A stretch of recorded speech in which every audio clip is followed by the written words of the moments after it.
Not that long ago, we had Robbie rolling on the show and one of his boys, Jack Flaherty. This dude is just a man. And I was texting with Robbie and I was like, yo, I got to have Jack on the show. So, Jack, thanks for joining us, John. Keep swinging, man. Hey, absolutely. Hey, Robbie's the man. We haven't done a podcast together in a while, so he's got to let me know when we're gonna do another one. Yeah, well, before this, I said that you guys are pretty similar when it comes to content creation, just because you guys are both professional baseball players and you just do a great job of showing your life on social media and you balance it all out with your professional baseball life. But before we get into everything, I have to ask you the most important question of all of them. Yeah, what's that? Did you listen to Tupac, Doug's Mansion this morning? I did not listen to it this morning. I did not. The song did not come on this morning. I've been in a weird, like, I don't know what I want to listen to in some mornings. Like I don't know what I want to listen to. Going to the weight room to stretch out, whatnot. And I don't know what I want to listen to. I'm just relying on other guys, or when I'm home by myself. Like I don't know what I want to listen to right now. But that has not come on in a while. I was wondering because I read in an interview while doing some research that was the one song that is usually in your rotation. So I guess you got to get it started back up, huh? Always. That's always been the rotation on game day, and whenever I get in that kind of mode, that's always been there. So I've been missing it. That's for sure. Yeah. So do you think that Tupac? Do you think that he's still kicking it? Like, What's your stance on that conspiracy? I don't think so. I have a friend of mine who would know very well whether or not he was, and so I'm pretty confident that he's not. People can have their conspiracies and whatnot, but if he was, it'd be amazing. But I'm not one to believe in that. I don't know where I stand, but I think I'm leaning more towards your side on it. But I have seen that, like all those conspiracies about there's a couple music videos that he was wearing Nikes that hadn't come out just yet. So people are like, yeah, he's probably somewhere else. But you could go into like such a deep hole on the internet. Yeah, but people have conspiracies on everything. You go on the internet nowadays, there's a conspiracy for everything you could possibly find. So it's it's crazy when you go down the conspiracy, like you go into a dark hole and you go down that list and you're just like, man, some of this stuff true. And you don't truth is you don't really know what's true or what's not. Like that's the reason for it. That's the reason why you look at it and you're like, you poke holes in logic and you're like, okay, well, damn, what am I looking at here? Yeah, well, I definitely had some fun doing some more research on you, and that's why I wanted to have you on the show. And the more and more that I just learned about you and you as a person, I was like, dude, you are the perfect fit for this. So yeah, let's start at the very beginning, man. 3 weeks old, and your mother Eileen brought you into her family. You were adopted. Yeah, so yeah, I was adopted really, really young, 3 weeks old. My mom, she adopted me and has raised me ever since. It's been her. My brother came along. She had my brother when I was 4. She had my brother. We're about 4.5 years apart. Like I don't know, I might have been 5. I'm not sure. Whatever. But we're about 4.5 years apart, and it's been us three. She's been a single mom taking care of both of us, and she's raised us and has done everything possible to give us every single chance that we have to succeed. And that's just been one of those things that I've taken to heart. My brother's done the same. He's taken to heart in what he's doing. Um, just being able to take all those opportunities to succeed and move forward. So I love what he's been able to do, and then I'm just really thankful for for those blessings that I've been given. So it was just you two growing up together with your mother, and just being a recent new father myself, dude. Just having one is nuts. So like for your mother to have two and take care of the both of you, dude. Cheers to her, man. Cheers to her. I mean, she did it. She did it. She was. I think the craziest part was just the driving around that she had to do when she was up before both of us, made us breakfast because I mean, you can say a diva or whatnot. I didn't eat cereal, so it couldn't just be simple like that. Sometimes it'd be a lot of bagels and whatnot, but as a kid, like pour yourself a bowl of cereal for breakfast. My brother would do that. I wouldn't. I just didn't. Cereal didn't do it for me. So she was always make something or do something easy. But then she'd take us to school, then she'd go to work. But we didn't go to school, work, or live in the same area. It was all like she's dropping us off here. She's got to go 20 minutes to work the other direction. Then she's got to come pick us up, and then we do all our sports 20 minutes from there. So, and I say 20 minutes, but LA time, 45, we're sitting in traffic, bumper to bumper, trying to get places. I was always late to practice, just because that's the way it was. All my coaches understood it, but the amount of driving, and then she'd go and she'd sit around and wait for either one of us to be done, and then we'd make the 35-minute drive home. She'd make dinner, and we'd do our homework and do it all over again pretty much every day. As a kid, did you realize all the work that she was putting in at that time, or did you not realize it until later where you kinda, like, formulate your own opinions and whatnot? Yeah, I think as I got older, and I started to have to drive and understand, like, how miserable sitting in traffic can be sometimes. Yeah, it cannot be fun, and then just knowing the amount that she had to do, yeah, it started to sink in of just how much driving she had to do and just how thankful it was. It's like, dang, I didn't know it was really like this. Like, I understood it. I was always in the car. Sometimes I'd always be asleep if it was at night and we were driving home. I was always asleep, so I didn't really get that part of it. But as I started to drive is when I started to see that. That probably gave her a nice break from being able for her at least to have some sort of free time on her end at that point. She was probably happy when you got your license. Yeah, I think it made it a little bit easier on her. She was like, oh, she just had to take care of my brother. She knew I was going to get from A to B, but we had a lot of people along the way help out with driving and making things closer for her. So I'm thankful to all them as well. Yeah, and she was juggling a full-time job at the same time. It's like it's just nuts, dude. And so good for her. And then also too, like you said, your brother Grady. I read that you'd also kind of try to help out as much as you can, take care of him, whether it was at school or at home or anything with like meals and stuff like that. You had such a great role model in your mom, and then at the same time, you're such a great role model for your brother, which says so much about your character. Yeah, I mean, it's simple. That's family. You take care of family, and obviously we're all under the same roof. And anything I could do to help my mom out, make it a little bit easier, making sure that he had what he needed, or and then when I started driving, being able to pick him up whenever I didn't have, if I didn't have practice or something, being able to pick him up from school, so that way she didn't have to worry about it. She could just, she could focus on work. It was just, it's just what you do. She made so many sacrifices. It was the least I could do. Yeah, and she does a great job raising you because you're here right now. You're having a successful major league career so far, pitching for the St. Louis Cardinals, end up being a first round draft pick, all star, everything possible. I want to ask you too, like when it did come to having been adopted and growing up with your friends and with your family members and everything like that, what was that like for you? Just because one of my best friends, my buddy Joey, he was adopted, and he told us one day. I think we were probably around like 10 years old, and he told us over dinner. Like we didn't believe him. Like we thought he was kidding because he actually looks like his parents. So we're like, Yeah, Joey, there's no way you're adopted. Like, what are you talking about? He's a great kid, one of the hardest working people that I know. Very similar to yourself. He was like, if you don't believe me, like call my parents. We actually like called his parents to ask him, and his parents said yes, and like it was all fun and like it was a great story to tell and talk yeah. about. But like those are the types of things that you come across. So did you have like many experiences like that? I wouldn't say so. Not with my friends or anybody growing up. Everybody knew. Everybody knew I was adopted really young. I don't know whether like that was a point that was made or whatnot, but everybody knew. But it was never like nobody really thought twice about it. It was just like, oh yeah, he's adopted, and that's kind of that. It wasn't like nobody made a big deal out of it. And I would say I stayed in a pretty close knit group growing up, and I would say in high school when people, when they started to find out like in that way was the most like, oh really? Like no idea. Like, well, I mean, yeah, I just met you, a month ago or so. Like it was not gonna be the first thing to come out of my mouth. And so one of my like good friend, like I went to school with a couple of guys that I knew for a while, and, be brought up or something. So yeah, it was a lot of those friends I grew up with, like their family. I look at them as family. Just the things that we do for each other, we take care of each other. So it was always good to have those people around and keep them alive.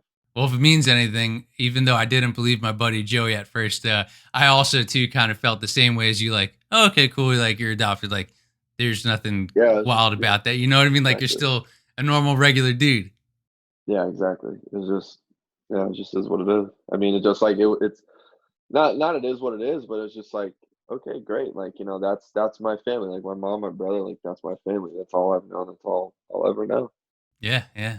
All right, so you mentioned high school. You finally get to that time of your life. You're playing baseball. You're just absolutely loving it, and then here comes your mom again. Because there was one point where you're thinking about maybe stepping away from the game. But I know the story. But can you just share that with the listeners out there? Because this is all about getting inspired and motivated. And yeah, this could have been a very pivotal decision in your life had you gone one way or the other. So just take us back to your high school playing days. Yeah, I see. My mom knows this story way better than me. She was the one who reminded me of it. Is she mentioned to me that I came to her and was like, "I'm done. Like, I'm done." Like, coach and I weren't getting along. We were going at it always. I wasn't happy with things, and I was like, "I'm done. Like, I want to do something else. I don't want to play baseball." And she was like, "All right, fine, less driving for me. I don't have to go to your practices. I don't have to take your lessons. I don't have to do any of this." And it was like, "That's fine." And I did it. It wasn't as casual as that. But it was something along the lines of that. And I did it. I think my brother was having a practice because I did it at our little league. And at the time, I had helped coach a travel ball team of one of my our family friends' dads. He coached the team, and his son was on it, and I helped coach a couple times. And would go to their practices or whatnot. If I wasn't at my brother's or if I wasn't at my own. And my mom was like, "That's fine. Like, okay, but I need you to go over there, and you got to go tell Chris, who was the dad, and you got to tell those kids like that you're quitting and you're done." And I was like, "Well, why do I have to do that? I don't wanna go over there and tell them." Like, "Well, yeah, you gotta tell them it's okay to quit, like, that's just what you're gonna do. And, like, if you can do that, then you can be done. Like, I'm fine with it. I just need you to know that you're okay with it." And, at the end of the day, I was not gonna walk over there and be like, "Yeah, it's okay to quit." I probably went to practice the next day, and, that's that. Now we're here. Now we're at this point. So, she kinda yeah, she challenged me to do it, but it wasn't one of those challenges where I would look at it and would be like, "All right, yeah, I'll walk over there." It was one of those, like, "I don't know if I could do that. I can't. I just don't think so. It's not in my." I just yeah, so it was, I don't even know if I was serious when I told her, like, "Yeah, I'm done." I was kinda looking for her to be like, "No, like, you're not done." One of those moments, and she was like, "Okay," and I was like, "That's not what I was trying to get from you, but okay." And then she did that, so yeah, at the end of the day, it worked out, and that's one of those I'm thankful for. Oh, I bet that's such a crazy like story to tell because if you had decided to go tell all those kids that you were going to quit and not play baseball, who knows? We maybe not even would be here right now. Yeah, who And knows? you've ended up having like a crazy career, which then eventually in high school you end up getting drafted in the first round of the MLB draft by the St. Louis Cardinals. And you get a nice big signing bonus. So, were there any jokes being told once you signed that deal about like, hey, I'm glad that you stuck to playing baseball because now you get it opportunity to live your dream? I didn't remember that story for the longest time. She brought it up. We were having conversations. She brought it up, or she told it in a story to somebody. One of the two, but I didn't remember that story. And she told me. I looked at her like she was crazy. I was like, "What are you talking about? This never happened." And she's like, "No, no, no, it did." And she played it back for me, and I was like, "All right, maybe you're right. Maybe this did happen." So, no, yeah, there wasn't any jokes, but I didn't even remember that story happening. Yeah, I was gonna say, I guess you none of those things probably crossed your mind then when you signed the check for your signing bonus that you got. Yeah, no, I can't say any of that came across my mind. I was ready to start playing. Yeah, so dude, you were good to go, and then you started playing some minor league baseball, and that was kind of like the first real challenge for you, and then you kind of went home and had to try to like reset. I think it was at the All Star break, was it? It was a second full season, but it was after, yeah, second full season. I struggled pretty much the whole year, and then after that season, I came home and I was living with my mom, and we had moved that off season prior. She had me sit down with my high school coach because she didn't think I was doing enough. She was like, you go work out, and then you come home, and like, that's how you spend your days in the off season, like, because none of my friends from high school are home. Like they're all gone. The only people I have home are those who are playing baseball or who went to school in California. And obviously, they've got school in their hands, but she didn't think I was doing enough. And so we kind of switched everything up, went ahead and made the adjustments from there. Isn't it nuts when you look back? Like even right now, I'm sure you probably think this, but I actually think this is a lot about people, especially who played a sport at one time and then don't play anymore, and now they're in great shape or they started taking fitness a little bit more serious. Had you not done that and made those adjustments, then like who knows where you would be right now. It's cool to see that you continuously work at your craft, but also get in better shape. Like you're not taking any days off, like you're putting in the work 24/7, you know what I mean? And because of that second full season in pro baseball that you had where you kind of took a step back and realized what you needed to do to get better, that kind of sets you up for later success so that you weren't doing that once you got to the big leagues and got knocked around. Yeah, it's simple. One decision can really change everything. Getting up and going and having a conversation, or getting up and just changing one thing about your life could make or break a lot of things. And it's not like you're gonna get one chance or one opportunity to change something. That chance, oftentimes, it comes around more than once. Like it hits you in the face, and it's like it's there, but are you gonna jump at the opportunity? Are you gonna take it? And you might be like, nah, it's not for me. And then next, it comes around again, maybe in a different form, and you might be like, yeah. Next, it comes around again in a different form, and maybe you're like, okay, well, there we go. But it's just that's all I knew originally. Like when I was going into it, that year it's probably like the that second season is probably the least work ethic I've had. I was 20 and was playing in Florida. There's no fans there. It's hot. It's miserable. And I'm just like, I don't want to work out. Like between starts, I'm like, I don't want to work out. I don't want to do this. I want to pitch, and I'm not pitching well, so I'm struggling. So I'm like, I'm not sleeping. I'm up all night, just like, what do I got to do? What do I got to do? And you're pitching pretty much once a week, so you're just like sitting around watching these games and going like, I don't want to work out. I don't want to run. I don't want to do this. And then, come that off season, I switch trainers once, and then got a hold of the trainer that I used in high school, who he got a new facility, and went back to him and switched back up to get back into, who I was and the person that and the mode that I needed to be in, and started doing a lot more. Was gone. Was always working. Was always doing some type of training. Started up with the PT guy that I use now, who I happened to get introduced to, um, and things just kind of happened from there. And then next thing you know, that year in September, I'm up in the big leagues after, the year I had in 16, to then have the year I had in 17, and have that kind of bounce back, and change things up, and really not look back since. Dude, yeah, 2017, you struck out the first batter you faced. Welcome to the big leagues. Yeah, that was That's pretty badass. yeah, that was a fun moment. I love how humble you are.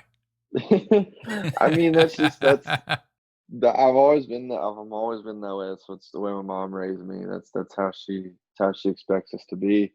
Um, never forget where we came from, or what we grew up, how we grew up, and people we hold closest. Yeah, you're a humble, laid back LA dude for sure. I'm sure a lot of the listeners and viewers are picking up on that, and you're also just a really good dude too.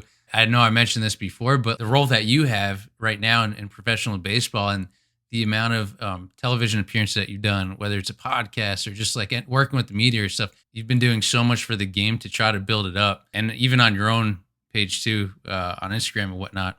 Your self awareness, in addition to your characteristics, is like next level, and you're still a young dude. So where did you learn all like those types of traits from, or do you just get it naturally? It's an interesting thing, because the media, as you come up, the media is looked at as such a, you know kind of a negative place, something, you don't want to be in it. You don't want, and it's in some parts it's true. If you don't want them talking about you, you don't want, because usually if they're talking about you, it's not good. Something's going wrong, something, it's not good.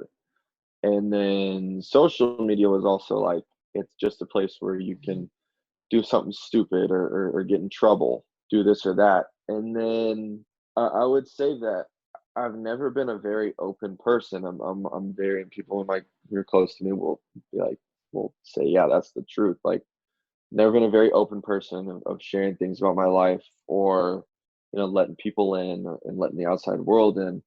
And we made the effort to try to open up a little bit. And you know Robbie, he was the first one I started doing podcasts with, and then I started doing a couple here and there, and I enjoyed doing them. So I was like, well, I'm going to continue to do that. My best friend and I wanted to start one, but we did, and then we did it, and we never really followed through. One day down the road, we'll have one. It'll be probably the most interesting thing people will listen to, and I'm very confident in that. But it's something that I enjoyed doing. I started doing the podcast, but it comes with the game, and it comes with the game even more today than it ever has been, because you've got media, and you've got the added of social media, and then podcasts as well if you want to do that. But and it's just things that you have to continue to do. And people have so many questions to ask, and just little things, and you've got little tidbits to share. But there was a point of trying to balance it out, where at one point it was like, I sat down with my mom and was like, okay, I'm doing too much. And she was like, you are doing too much. And she was like, I wanted you to realize that for yourself. I couldn't come to you and be like, you're doing too much. Like, you've got this, and this, and like, you are stressed out of your mind, and all while at the same time trying to, prepare for a season. In the off season, I'll take up any and every opportunity. I'll take whatever. Like, I got time. I'll figure out the time. I always get my workouts done. I work out in the mornings, and do all that stuff. So I have the afternoons and nights to myself to do whatever else, other stuff that I want to do. But there was a point of realizing, there's so much you can let people in before it's like, okay, this is a lot. You've got to keep that little sense of privacy and mystery, kind of wondering, well, what's going on, what is it. So it was just a sense of holding on to a little bit of privacy. Yeah, no, it's tough too because a lot of times when you do an interview, a lot of times you'll get like the same types of questions. I know that there's Always. one that you've been asked every single interview that I'm not going to ask Which in which this, one? during this conversation. No, I told my wife, I told myself I'm not going to bring it up. But like to that point, That's like what you that's it's like media members, and you do an interview post game, and you can pretty much walk into a post game interview, at least in baseball. And in other sports, sometimes it's different. But as a starter, you can pretty much run through. Okay, well, they're gonna ask A, B, C, D, and E, and maybe the one like random question. you're so right too about when you're in the minor leagues, like things that you get told about the media and stuff. And when I was doing this stuff in the minors for, I think like I don't even know how many years it was. It's probably like 10 some. It's like how I have a lot of great relationships with a lot of guys in the big leagues right now. But like I'm just trying to show how good of a human you are and the type of person that you are.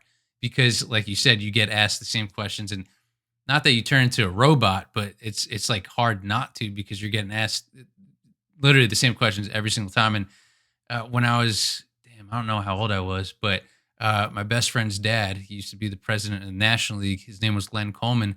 One day he called me up. He told me to come over. He had a friend that he wanted me to meet. I get to the house. He gave me a baseball, and he told me to go downstairs because his friend was in the basement hanging out, and he was expecting me. I went down, and it was Frank Robinson sitting on the couch watching a baseball or basketball game. And I was like, wow, this is like pretty cool. And I was like old enough to know who Frank Robinson was. Right. But for me as a little kid, I see Frank Robinson on the couch and he asked me if I want to watch a basketball game with him. And right then I'm like, all right, everybody's human. You know, this is Frank Robinson watching a basketball game. I did not know that much about Frank Robinson as a person before that because you see him in the media answering the same questions over and over and over. Mhm. And just that little experience is what kind of put me in this position to try to like gear all of like the content that I create towards like this humanizing, which again, like you've done so much of.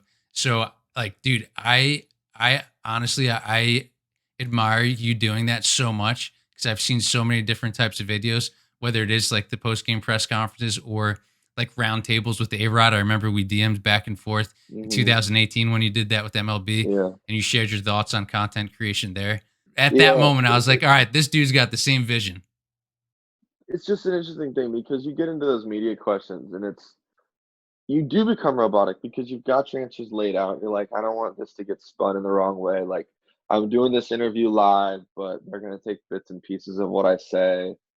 And they're not all bad. They're not all bad people. Some are, they want to get it's and it's now It's like anything it's else. become yeah, it's like anything else. Like, but you don't want to get something spun the wrong way, and now you got to call so and so. Like, I didn't say that. Like, get the full thing. And it's been weird doing them on Zoom because you try to humanize them and you can have a little bit more interaction when it's face to face. And you can have interaction, you start to get to know them. Now on Zoom, it's like you got to wait for them to finish before you can, or you also you can't hear anything. And but it's trying to humanize the media questions and just take them for what they are. Like they're questions, you have to answer them, and then sometimes you get a different one here, but you can be real. Like it's okay to be a little bit real and be yourself. But when I do stuff, like this, I gotta. My first instinct is to go into okay, like that mode of just answer the question, like be done, and then you get into this, and you're like, okay, it's not one of those like yeah, I'm not gonna. There's not gonna a snippet isn't gonna be taken out of context um and whatnot and can be spun a certain way. Like I can be able to actually answer a question maybe the way that I want to. Certain things like you still can't. But taking the freedom with it, there's MLB has struggled with growing the game and still does struggle with it. It's something that other sports have done a much better job of taking advantage of media and social media to grow their games while the sport of baseball is slowly doing better, but just isn't quite there. And at some point it will be, but it's something that it was like you see these two other sports take off, and we're like, oh dang, like we need to get involved with that.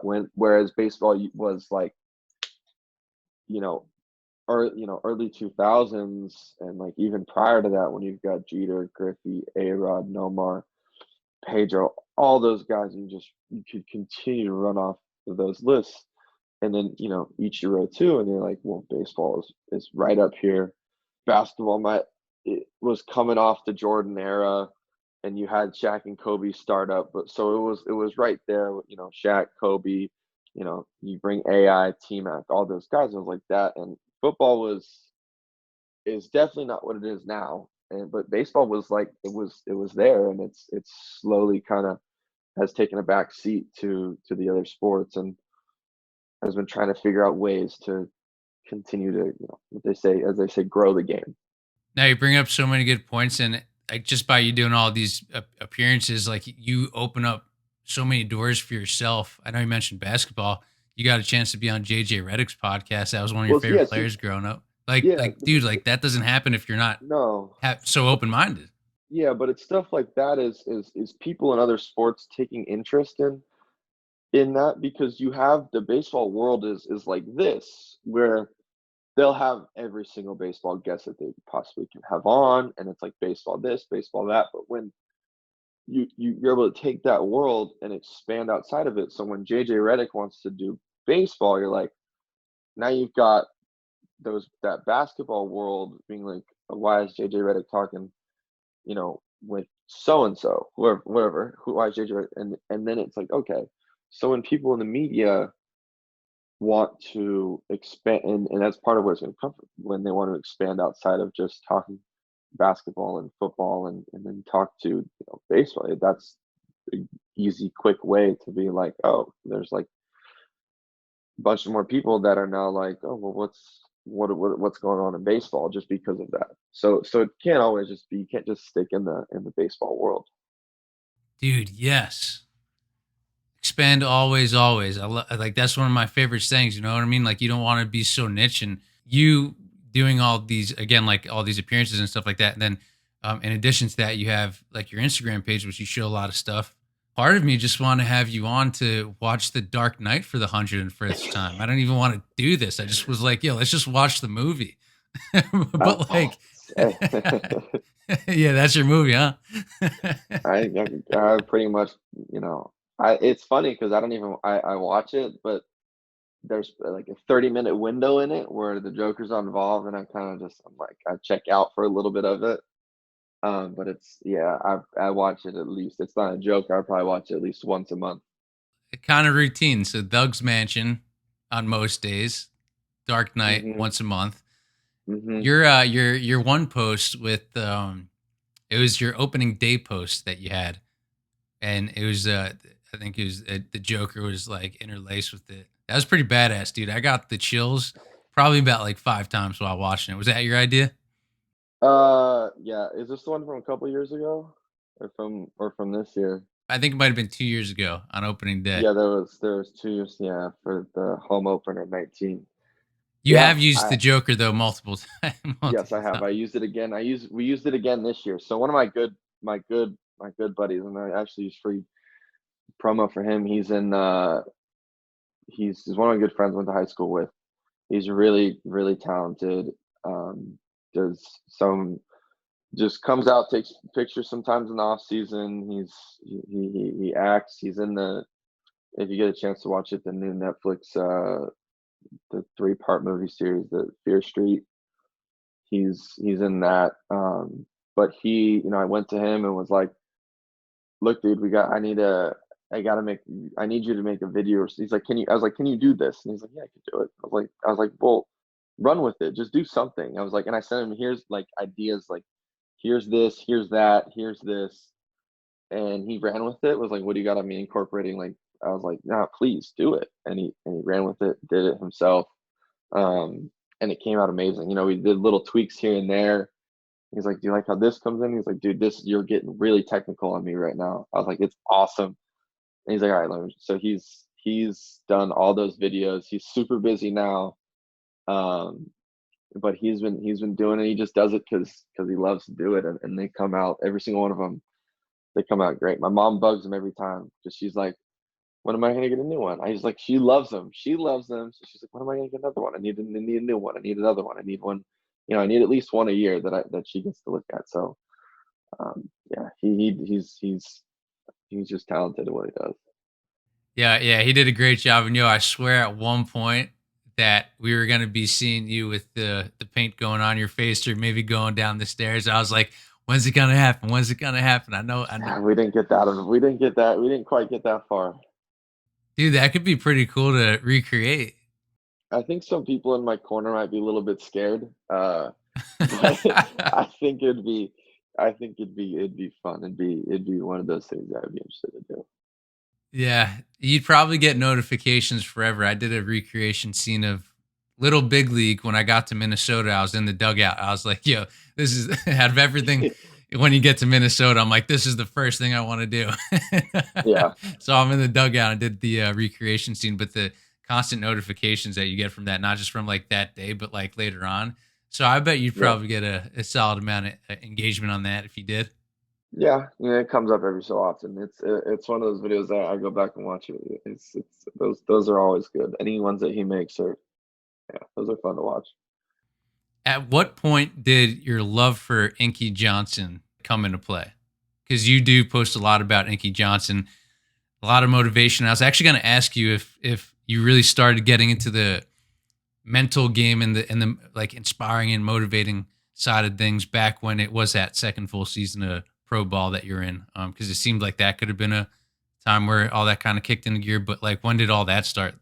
Yeah, so Inky that started that year. So So one it of two did. guys. Yeah, it started in 16. One of our guys, either retired Colonel players, either Braden Looper or Jason Isringhausen. I think it was Izzy. he sent me this video. He said watch this, and I didn't watch it right away. Right? I never do. If somebody tells me to watch something, it's either I watch it instantly if I'm sitting down and I'm able to watch it, or it's a couple of days later. And I know this one I didn't watch right away because I was just in a bad place where I was it's like I'm not watching this. Hey, did you watch it? I go, I haven't watched it. Watch it. I didn't watch it. Again, have you seen it? I didn't watch it. Dude, watch the video. He's like, there's a part two that I can't send you until you watch it. And so I finally watch it, and I listen to his story, and I listen to it. I'm like, wow. And it was a part one. If you look on YouTube and you look up "Impose Your Will," Inky Johnson, it's exactly what comes up. I know that because I've typed it in a million times. Um, and that's something that I'll usually listen to it the night before I start. And I always listen to it. And I listened to part one. I didn't wait for him to send me part two because part two was like one of the next clips. Listen to part two, and it all started from there. And just listening to him, and I would just go on deep dark holes of YouTube, listening to different, Inky John, Inky this, Inky that, and just all the time. And I still do that, whether it's and I had originally Eric Thomas, another motivational speaker, somebody Oh yeah, that I Eric got Thomas is into. great.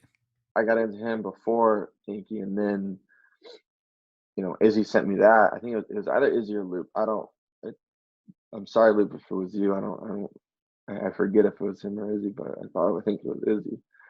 And I got into that with listening to Inky, and I was like, dang. So yeah, I listen to stuff on YouTube that people talking all the time. I just sit on YouTube, and I could be on there for hours and hours and hours. But that's where that started thinking. Every time he does something or something comes up, listen to it, repost it. Just you never know who might see it on that day. Yeah, yeah, dude, you can say that again, man. And there's just something like almost like a trigger effect to it. Is that when you listen to that same Inky Johnson track, it almost brings you back to that place of the first time that you heard it, and then you realize how far you've come since that very first time, and it's just a great reminder. But you mentioned like you go on a dark hole onto YouTube, just listen to one after the other. And I've definitely done that before. You end up on some Denzel Washington speeches. It's 3 o'clock in the morning. You want to like hop out of your bed, just start working out, doing something. So I know It's a great exactly place to what you're be. talking. It's a great place to be. It's. I love it. I love every second of it. Much better than the Tupac conspiracy. Just trying to figure out whether Yeah, trying to he's a yeah, little dude. yeah. It's a little bit better than going down those dark holes. But yeah, it's a. I think it's a great place to be at. And you can listen to Iggy all day. Um, his podcast now is great.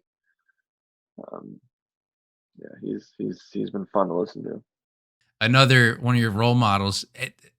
Just like kind of putting all these puzzle pieces together, right? Like you got the Inky Johnsons, you got like your mom, you got your brother, and then Kobe Bryant has been a huge influence on your life, especially being an LA dude. Like you have so many of these different influences, so many of these, or actually not even so many voices, like these specific voices in your head that have just like molded you into who you are as an athlete and a person. And Kobe Bryant was another one of those for you. Yeah. Um, growing up in LA, that dude was LA. That dude was, if you grew up in LA around my time, it was Kobe, and it was all Kobe. I'll say the next closest thing you get to him was Reggie Bush at USC.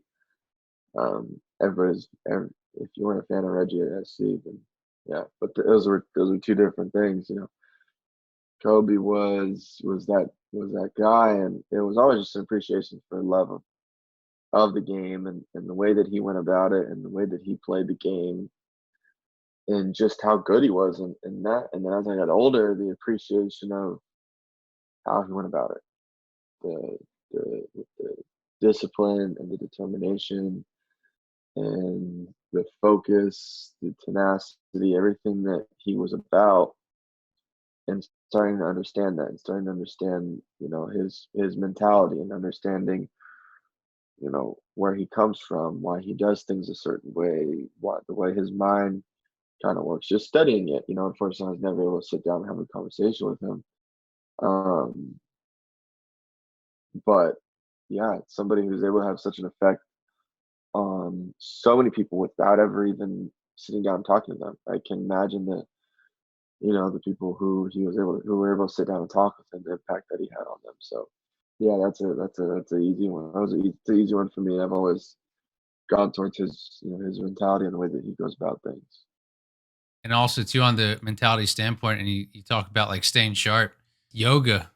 Your girl Sarah Howard, Hmm. you dive into all these things to self improve your mind too, and I'm sure that does also like not just physically but also mentally. Have you been able to keep up much with yoga? Yeah, I had to ease off a little bit for a while here, but I got to just get back into it and be able to do some stuff. And just being able to have it as part of a routine in and of itself is a lot right there. Just the routine, and then being present and being mindful of the moment, and not letting these other things distract while I'm just trying to do. Even if it's for, she's like, if you do 5 minutes of it, that's whatever. You do 5 minutes of some yoga stuff and some yoga poses, by all means, like, do it as long as you are there and mindful and present of it. I try not to do five. Try to lose track of time and just let it happen, and however long it is, it is. Sometimes you gotta put a timer on it. Um, so just being able to have it part of a routine is helpful. Dude, you're such a starting pitcher. Routine. It's routine. That's the way it is. It's preparation. I mean, if you listen to, it's funny if you ever listen to answers I give, I steal them all from listening to Kobe interviews, and if I you listen to might. Kobe, You're gonna be the dark hole that I'm on on YouTube later on tonight. I'm gonna be like, oh yeah, that's one, yeah, if that's you one, if you that's one. and yeah, and if you listen to Kobe interviews, all of them, almost not all of them, but a good amount of them are stolen from MJ. And then you listen to MJ interviews, and I don't know where I haven't gone past that, but it was in him talk, and it's like it goes, it's all right there. And then Kobe took it to another level of the way that he thinks, but the basis and the foundation of it comes from MJ. And people ask me stuff, and I'm like, it's pretty simple. Like it's not very, you don't have to make it very complex. Wow, yeah. Just like taking everything into consideration, you have so much to offer on and off the baseball field. In my opinion, I think you have a world of opportunities that may have like crossed your plate already, but I don't think have fully crossed your plate just yet. So, like, do you see yourself doing more than just being a professional baseball player? Like, can you see yourself whether it's getting into like motivational speaking or just like a creative director somewhere? What more do you think that you want to do? Like, what's on your bucket list of accomplishments and goals that you got? I think you could be the commissioner of baseball one day if you wanted to. Don't give me that title. Don't give me that title, because there's a lot that would get changed real quick. Yeah, my favorite one that you'd want to get changed is the no more old music at the ballpark, dude. I do not want to hear the organ again at another baseball game. It's That's one that you said it's in the round table with A Rod. I'll say some things on like that. I don't know exactly in terms of what it looks like, but there's definitely more than just baseball. And it's such me. I have so many friends around me who are so incredibly talented at what they do and the little things, and figuring out. It's like the thing is we throw all this stuff out. We have all, and it's just like, well, where do we start? And at the same time, everybody's trying to get their own thing done in their own life, and to be able to move forward, focusing on baseball. I'm like, well, let's just wait. Let's wait on that. Like, let's push that to the side. I've done little merch drops here and there that my one of my best friends designs, because he's an insanely talented. Like, he's gonna have his own line of clothing one day. Um, we've talked about doing, like, we'll do merch drops here and there. Maybe taking something like how Russ did with, he took his why not, and then he turned that into honor the gift. Maybe something down along those lines someday would be fun to have. Um, really though, it's for even more so for me, it's gonna be about helping the other, athletes and what they do going through, what I don't wanna say what I've had to go through because it's not what I mean by it, but just going through the game and going through, the game and media and everything about it and being able to help guys through it and navigate it. And then, the stuff that I've had to jump through where it's like, "Well, I wanna do this," and it's like, "Well, you gotta go to this person and do this and that," but being able to be like, "You wanna get something done, come here, we'll take care of it, we'll help you figure out what you wanna do. Here's this person to help you with this, this, and that," and just instead of like, "You gotta reach out to this person, but this person needs you to reach out to this person, but it's hard to get a hold of this." Some of the stuff is it's tough to get done, and it's like, and it's great to have, like, some of the people I have in my corner that will be like, I'll find somebody to do this and somebody to do that," but, well, early on, you wanna do something, it's like, it's impossible to try to get something jump started right away, it takes forever. Yeah, just that aspect of like things taking forever. It sometimes it dampens like certain things that you want to try to Yeah, do because you know that you're like, oh, yeah, it's probably can't happen. But and they're always weird obstacles. It's always weird obstacles that you gotta jump through, and you're at the end of the day, you're like, I don't wanna play, I just need to focus on baseball, like, I don't wanna deal with these obstacles, like, they come up, and they're great when you have the time to be able to go through them, but sometimes when you don't, it's just like, man, just yeah. yeah, yeah, no, I totally understand what you're saying. But I think you've done a great job with everything and the way that you've been able to handle just every situation and just like do stuff like this. I think you've carried a lot of the load for baseball when it does come to humanizing athletes and everything. And if we could have like 100 more of you in the game, I think the game would definitely be in a You better just off spot for sure. Yeah, you just need the right people running things. You need the right people running, MLB. You need to It doesn't need to just live on MLB Network. Like, I'm pretty sure it's a channel you have to subscribe to, but you gotta have the right people in the right places, right people running their Instagram accounts and their Twitter and all those things. And there's a lot that goes into it that, at the end of the day, players in baseball all want the same thing. We all want the game to grow because we all know it that only leads to better things for the game, for the players and for the owners. It means more people coming to games to watch us, which means more people buying tickets, buying souvenirs and whatnot, and it all leads to the same thing. But there's a lot that could be changed. Well, hey man, perfect segue before we get into those 5 bonus content questions. I want to help grow your brand. So what's the best way that people could follow you on social media? Shoot out your handles. I think my Instagram is Jay Flair. I think it's just Jay Flair, and then my Twitter is Jack9Flaherty. I need to change that because 9 was my number growing up, but yeah, it says on Instagram and Twitter. It has been a while. And hey, I'm going to end this full episode on this note while we're at it. You guys can get a lot of cool, fun pictures just like this one of you and your Yep. mom. Dude, what a feel good post. Mhm. Yep. Yeah, she's got all those hidden. She's got all those. She sends them to me. I hold on to them and use them for the right moment.